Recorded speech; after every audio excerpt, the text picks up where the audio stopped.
Oras sa ulit, mga kapatid, para mag-I saw the signs. Anong edition na to? Siyempre, yun pa rin.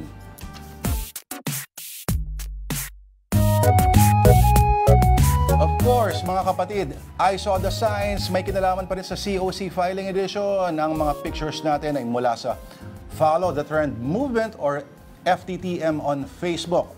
Okay, tingnan natin sila. Tita Denise, what is the first? Pag bored, maghanap ng hobby. Hindi yung tatakbo ka sa gobyerno. Pero, tingnan mo muna kung mananalo ka, di ba? Alright, next. Ano sabi dito? Ito, bachelor's degree, pleasing personality with experience. Pwede na yan. Sa ano to? Okay, ito yung sa taas na picture is sa grocery. Mukhang isang cashier, ano? Yung sa baba naman, mukhang sa Senado. Yun pa rin. Pwede na yan. Oo. Again, hindi pwede sa mga CQ yan, ha?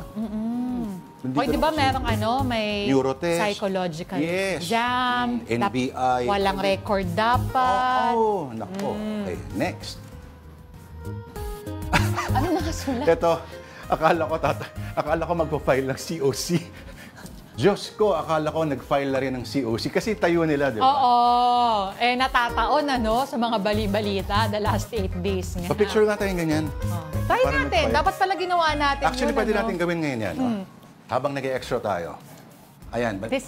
Okay, kung meron kayong mga ganyang pictures, padala po nyo ang mga pictures sa mga memes or na nakakatawa wherever. Saan ipapadala, Tita Denise? Of course. Hawak mo dapat yan. Ganyan pala. Oo. Tapos yung ngiti half lang.